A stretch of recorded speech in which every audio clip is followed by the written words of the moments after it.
وزينا بالحلم وأكرمنا بالتقوى وجملنا بالعافية اللهم علمنا ما ينفعنا وانفعنا بما علمتنا وزدنا علما وعملا وفقها برحمتك وجودك يا أرحم الراحمين.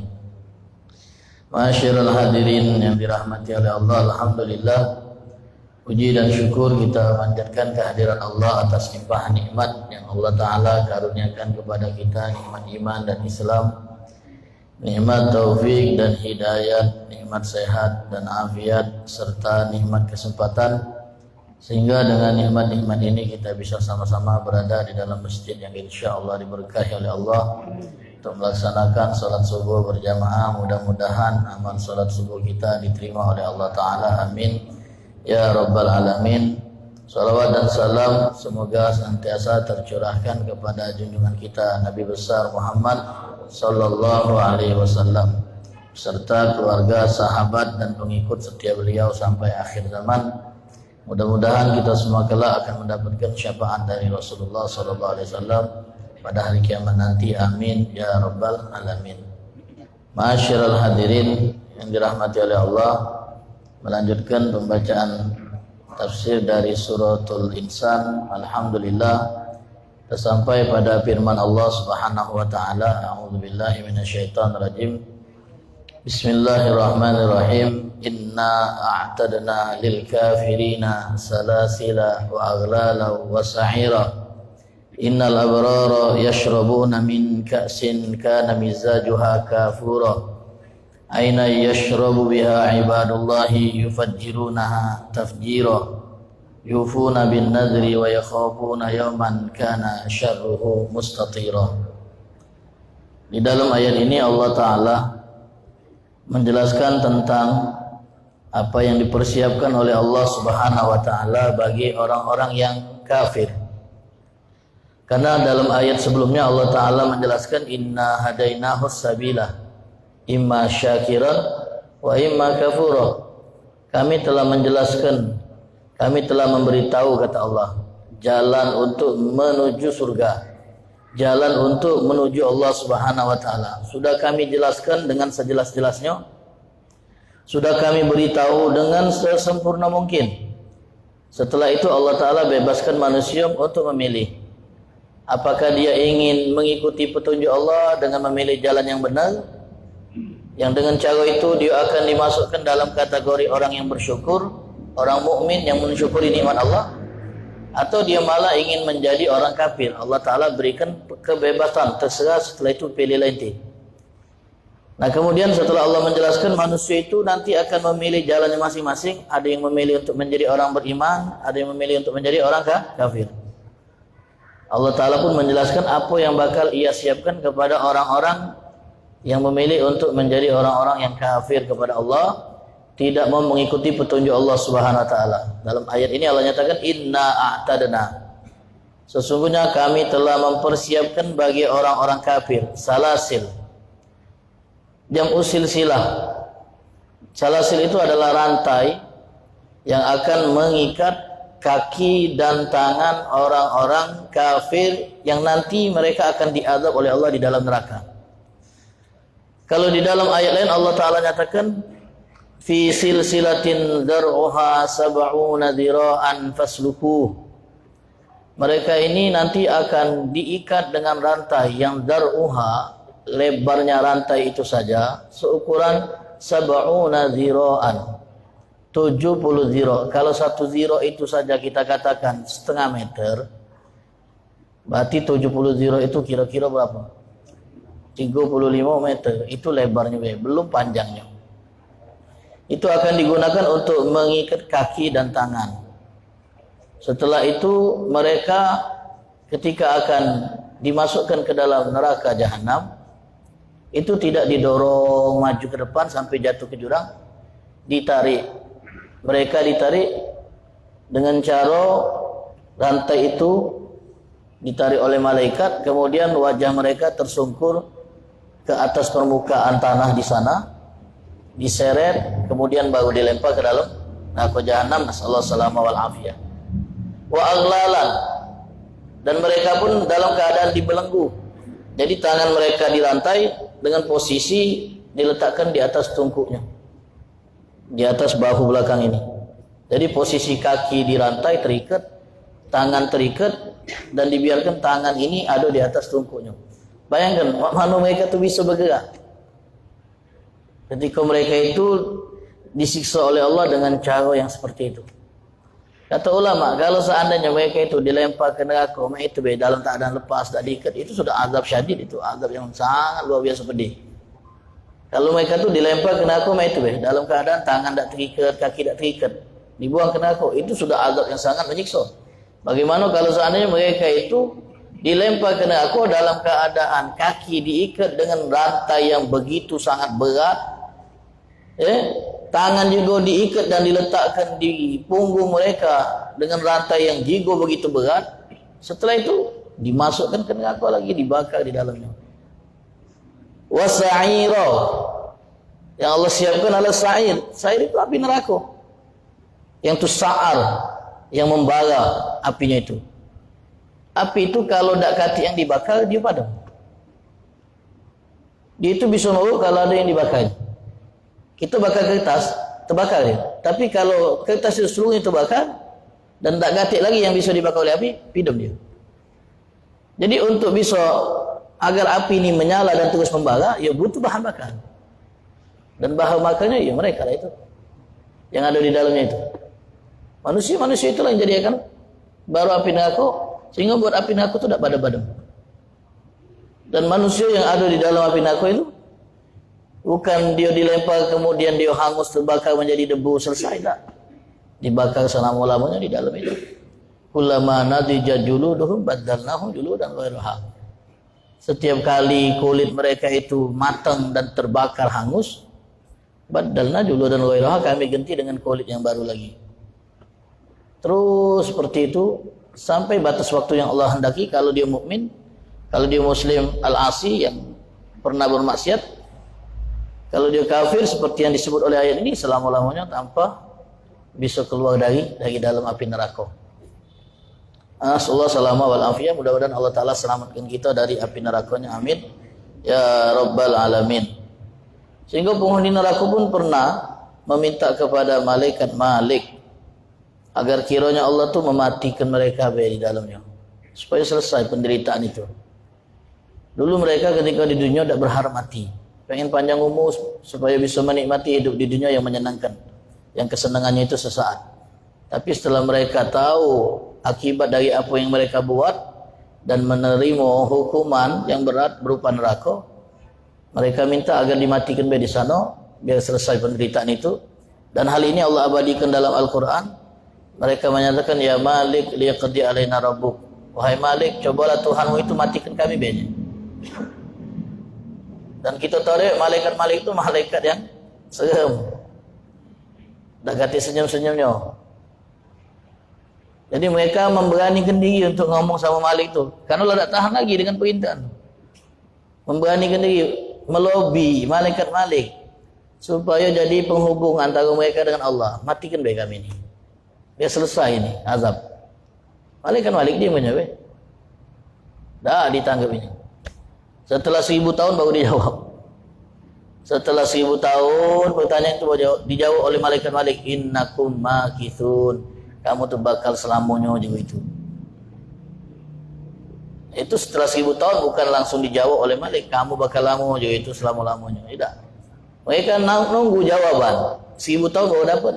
Jawabannya yang tak menyenangkan lagi. Menambah penderitaan di atas penderitaan yang mereka rasakan. Wasa'ira, dan neraka yang membara apinya, yang berkobar, yang tak akan pernah padam. Karena yang dibakar itu ada di dalamnya dan menyatu di dalamnya, yaitu manusia dan hijarah, waquduhan nasu wal hijarah.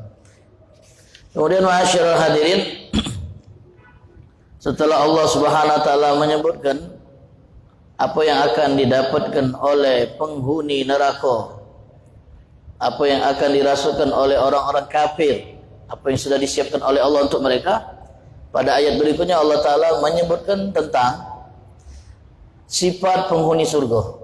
Karena kita tadi kan dalam ayat sudah sebutkan, imma syakiran wa imma kafura. Manusia itu akan memilih untuk jadi kafir atau jadi mukmin. Terserah mereka.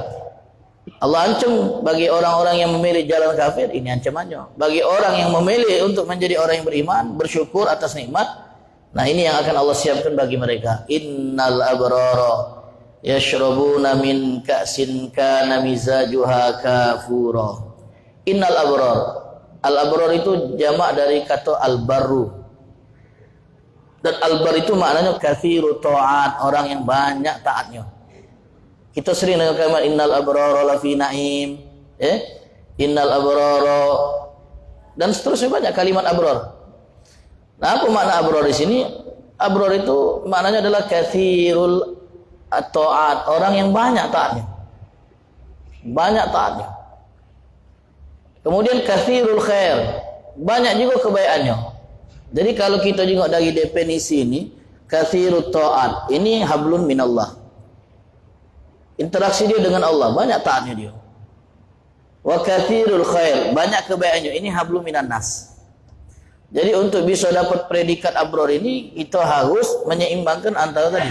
Hablun minallah dengan hablun minan nas itu harus seimbang. Baik dengan Allah, baik juga dengan sesama hamba Allah. Jadi kalau dua ini tidak kalau ada orang yang baik dengan manusia, baiknya minta ampun. Jiwa sosialnya itu tinggi. Kalau urusan sedekah dia baca nomor 1. Karena dia kaya. Bagus hubungan dia dengan manusia, tapi dengan Allah dia jelek hubungannya. Ada juga yang hubungannya dengan Allah bagusnya, tahajud, salat sunnahnya banyak, kemudian puasa sunnahnya juga rajin, tapi hubungan dia dengan sesama manusia jelek. Dengan dulu dia jahat, dengan keluarga dia pelit, dengan uang dia itu galak nyakitkan perasaan. Nah, ini juga orang yang tidak layak untuk mendapatkan predikat abrar. Abrar itu kathirul ta'at, kathirul khair.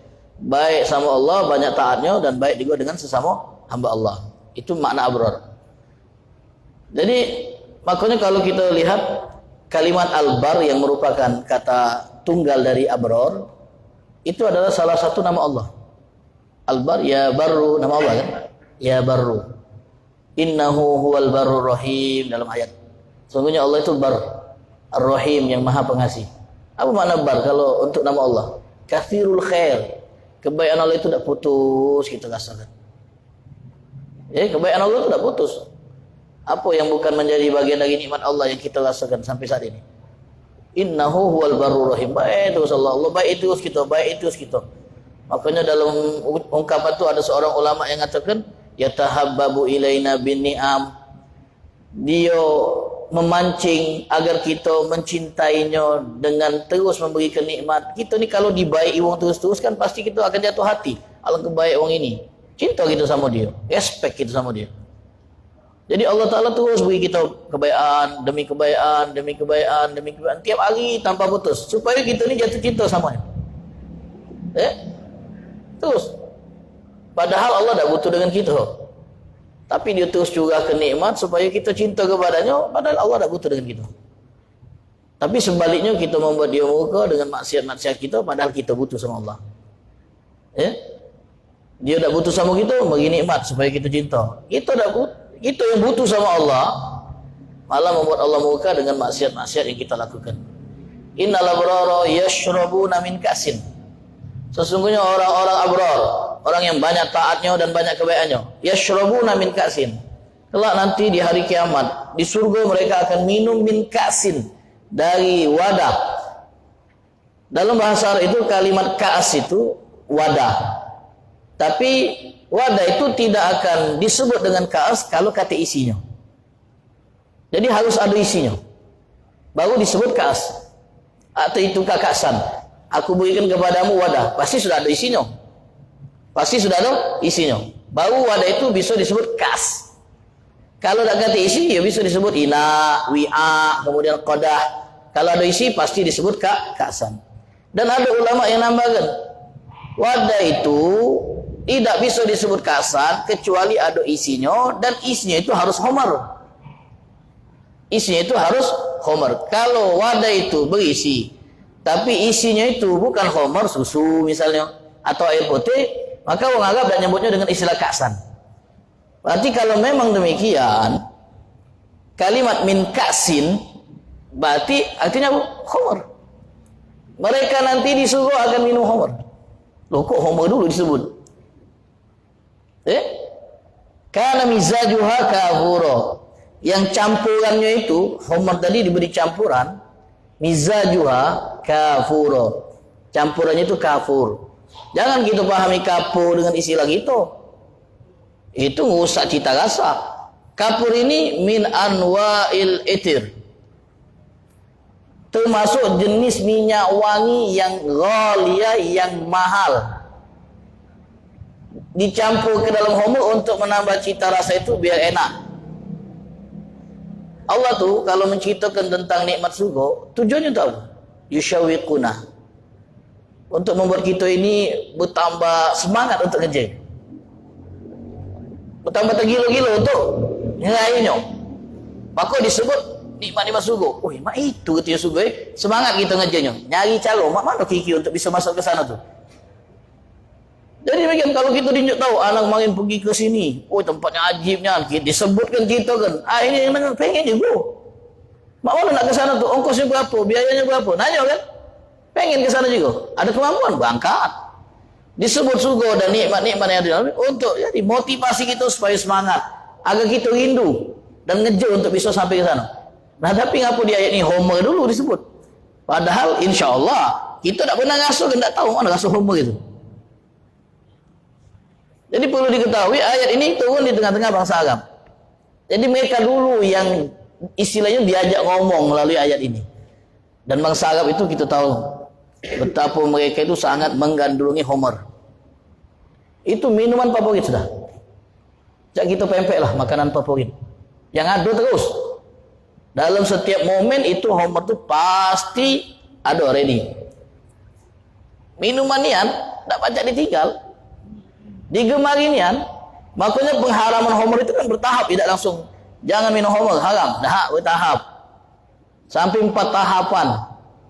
Masalah Homer ini, pensyariatan pengharaman Homer itu ada tahapan-tahapan.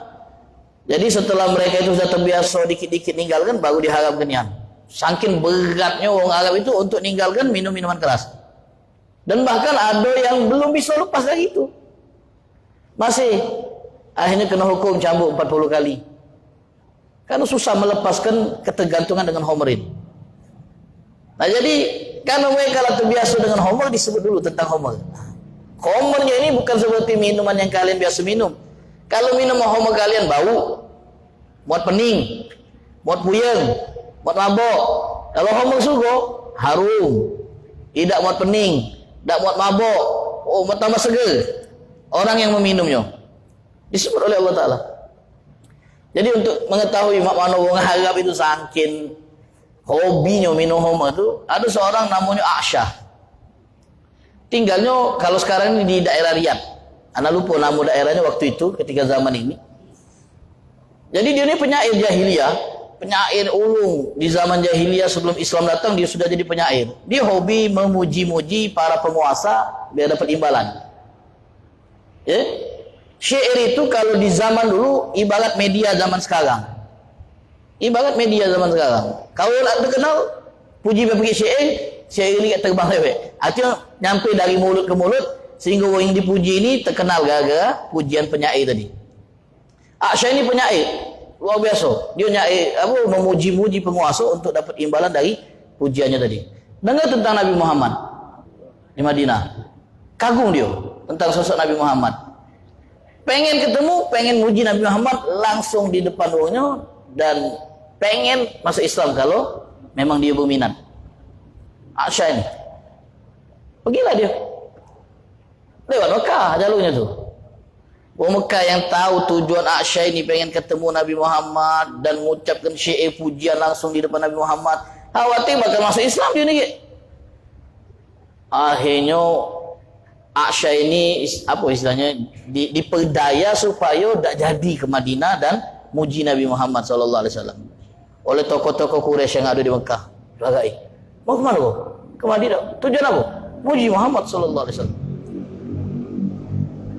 Dia kau bakal masuk agamanya. Ya kalau memang cocok aku masuk. Akhirnya diperdaya. Jangan aja. Karena agama dia tu mengharamkan zina. Oh zina, aku tak boleh zina aja dia. Amma zina wa ma li fihi min arabin. Aku tak punya hajat untuk berzina. Jadi apapun nak berzina, biasa bae. Agama dia mengharamkan homer. Homer mikir mulai dia. Mengharamkan minuman keras, mikir dia. Di rumah masih banyak stok.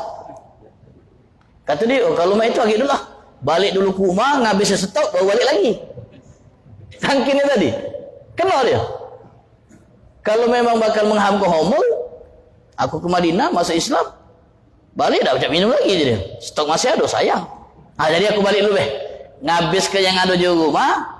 Kalau habis, baru datang lagi ke Madinah. Mati tengah jalan. Mati tengah jalan. Tak jadi masuk Islam. Gara-gara stok itu. Nah ini untuk menunjukkan betapa mereka itu sangat menggilai al-khamar. Jadi Allah Ta'ala mengajak mereka itu bicara dengan apa? Dengan apa yang mereka ketahui lah. Al-khamar tadi. Innal abrara yashrabuna min ka'sin kana mizajuha kafura. Jadi khamrnya ini ada campuran. Dalam ayat lain Allah Ta'ala berfirman, wa mizajuhu min tasnim aina yashrabihal mugarrabun. Dalam surah Al-Mutaffifin. Ini jenis lain lagi. Jadi al-ashriba, minuman yang akan diminum oleh penghuni surga, taruhlah dari satu jenis khamr. Khamr ini campurannya macam-macam, beragam. Dalam ayat ini campurannya kafur, anu etir, anu oletir, anu otip. Dalam surah Al-Mutaffifin apa? Wa mizajuha min tasnim. Oh, ini yang paling level tertinggi nih. Level paling tertinggi itu makanya disebut aina yashrabu bihal mugarrabun. Yang minumnya pun ahli mugarrab. Level tertinggi hamba kepada Allah itu mugarrabun. Kalau sini aina yashrabu biha ibadullah. Jadi macam-macam. Yang paling tinggi tempatnya, nikmatnya tentu levelnya berbeda-beda. Surga itu kan bertingkat-tingkat. Tapi ketahuilah yang ada di dasar surga yang paling bawah, basement gitu misalnya dah, itulah nikmatnya tiada tara. Sampai pernah disebutkan dalam riwayat, didatangkan orang yang paling melarat di dunia ketika dia diponis masuk surga. Paling melarat, rumah dagati, badan penyakitan, itu yang paling melarat lah. Tapi dia ni sabar, dibawa ke surga, masuk dikit celup. Kemudian ditanya, pernah tak kau melewati masa-masa sulit? Pernah tak engkau merasa bahwa engkau pernah hidup melarat dulu? Lupa jadi. Barunya lelup baik. Baru nyingok nak buka pintunya. Lupa kalau penderitaan yang pernah dia rasakan selama puluhan tahun di dunia. Itu belum ngasokan apa yang ada di jirunya, belum nyicip makanannya, minumannya, belum masuk ke istananya, ke kamar-kamarnya, belum melihat pemandangan yang lain yang ada di jirunya. Belum, baru dijingok ke, nah sekelebat, kemudian ditanya, pernah tak kau melewati masa-masa sulit dulu? Apa dia kamu? Dah pernah sama sekali, lupa total. Perlu sabar tinggal, perlu sabar. Semua itu akan terbayar. Sebaliknya didatangkan orang yang paling mewah hidupnya di dunia dan dia itu adalah orang yang tidak beriman kepada Allah, dicengali dia ke neraka, kemudian ditanya, pernah tak engkau melewati hidup nikmat, hidup mewah, hidup yang senang? Dah ingat lagi, rasa takut yang mendebar-debar di dalam hatinya membuat dia lupa kalau dengan segala yang pernah dia rasakan waktu di dunia. Kana mizajuha kafura aina yashrabu biha ibadullahi yufajjirunaha tabjira. Kafur ini ainan, mata air dia. Campuran homer. Homer ini sungai. Sungai yang mengalir, yang alirannya itu mengikuti keinginan orang yang ingin meminumnya. Dia mengalir di bawah istana-istana penghuni surga. Kalau nak ngomong kita dah lemah belum ke sana. Jadi penghuni surga ali. Kapan dia nak minum, aliran ini magak dewek. Tinggal cedok. Malas nyedok, ada wildan. Agak di dalam ayat ini sebutkan. Cedok ini, langkah manjonya. Ini buat dari capek dulu di dunia. Ini buat dari capek, dah kata capek lagi. Dimbek ke buluk, tolong campurkan kapur dikit. Ada. Memang ada di situ. Salah ambil kapur ni, dia kapur bagus. Tidak. Kapur ni kan. Saat dia pengen minum khamar itu dicampur dengan kafur tadi biar nambah cita rasa nikmatnya, itu mata air kafur tadi menyembur dewe. Yufajiruna tafjiro. Mereka bisa menyemburkan mata air tadi. Itu mata air kan di bawah kan? Bisa menyemburkan mata air tadi sesuai dengan yang diinginkan. Pengen nyampur, metu dewe, cedok dewe sepuasnya. Kita minum bukan haus, kita minum ingin bernikmat-nikmat dengan fasilitas yang Allah beri. Ja'alan Allah minhum insyaallah. Allah jadikan itu termasuk bagian dari mereka ini insyaallah, amin ya rabbal alamin. Kana mizajuha kafura aina yashrabu biha ibadullah. Kata ulama, ayat ini kan masih berhubungan dengan ayat sebelumnya yang bercerita tentang nikmat yang akan didapat oleh abror, innal abror. Tapi di ayat berikutnya Allah sebutkan yashrabu biha ibadullah. Padahal yang minumnya ini sama dengan yang sebelumnya, al abror. Tapi ngapa Allah Ta'ala rubah menjadi ibadullah? Jadi ini namanya idhafatut tasyrif. Idhafatut tasyrif. Kita dinisbatkan kepada Allah sebagai nisbat kemuliaan. Kita nih kalau dinisbatkan dengan wong mulia, jadi bangga gitu kan? Oh dia tuh ponaan menteri. Oh nagek dikit ponaan menteri. Kadang-kadang kita nih nisbatkan nama kita dengan nama besar. Ngangkat kedudukan itu, ngangkat derajat kita. Membuat penilaian itu berubah kepada kita. Tak tahu tadi, kau ni siapa? Sudah sebut, aku ni anak jenderal. Oh langsung jipek dia, takut. Aku ni misalnya, ponakannya. Kadang kita senang kan nyebut nama-nama besar buat ngangkat status kita. Itu kalau kita nisbatkan kepada manusia. Mana kalau saya nisbatnya kepada Allah. Ibadullah, hamba-hamba Allah. Wah lebih bangga lagi. Bahkan kata Sayyidina Fudail bin Iyad, dan termasuk hal yang paling membuat aku senang, bahagia, saking bahagianya sampai-sampai aku hampir terbang, bisa nginjakkan kakiku ke bintang. Saking senangnya apa itu? Dinisbatkannya diri aku kepada Allah dengan disebut ibadullah, hamba Allah. Oh itu nisbat yang luar biasa. Ini nisbat yang luar biasa. Yang buat aku bangga itu karena masih layak aku ini untuk dinisbatkan kepada Allah sebagai hambanya. Padahal aku ini kalau nak dikatakan bukan hambanya abdul dinar, hambanya uang, hambanya pakaian, hambanya barang mewah, hambanya hawa nafsu. Tapi alhamdulillah dalam banyak ayat Allah masih menyebut aku sebagai hambanya. Qul ya ibadiyalladzina asrafu ala anfusihim la taqnatu min rahmatillah. Ya Allah masih disebut sebagai hambaku.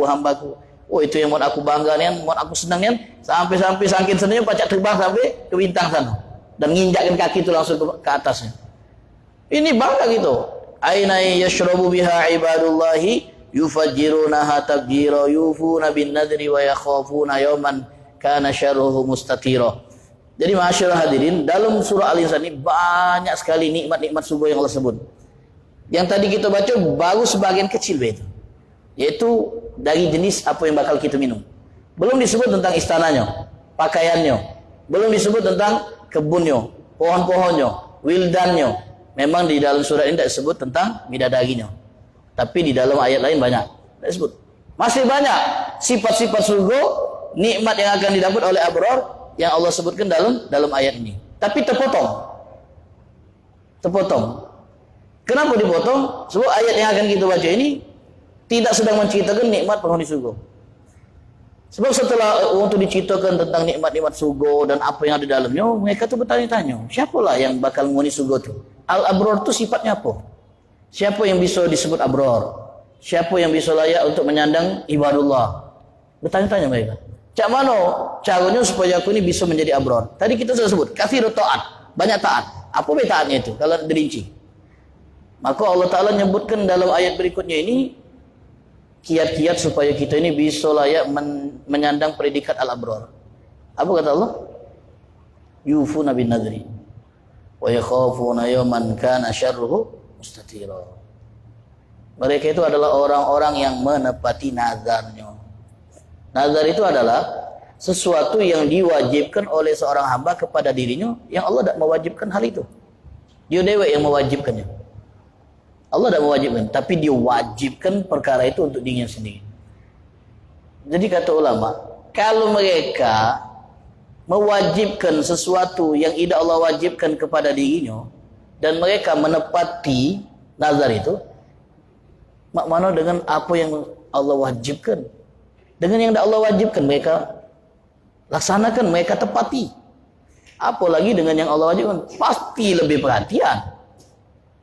Misalnya ada orang ngomong, anak nazar nak puasa Senin bulan ini, tepat inyo.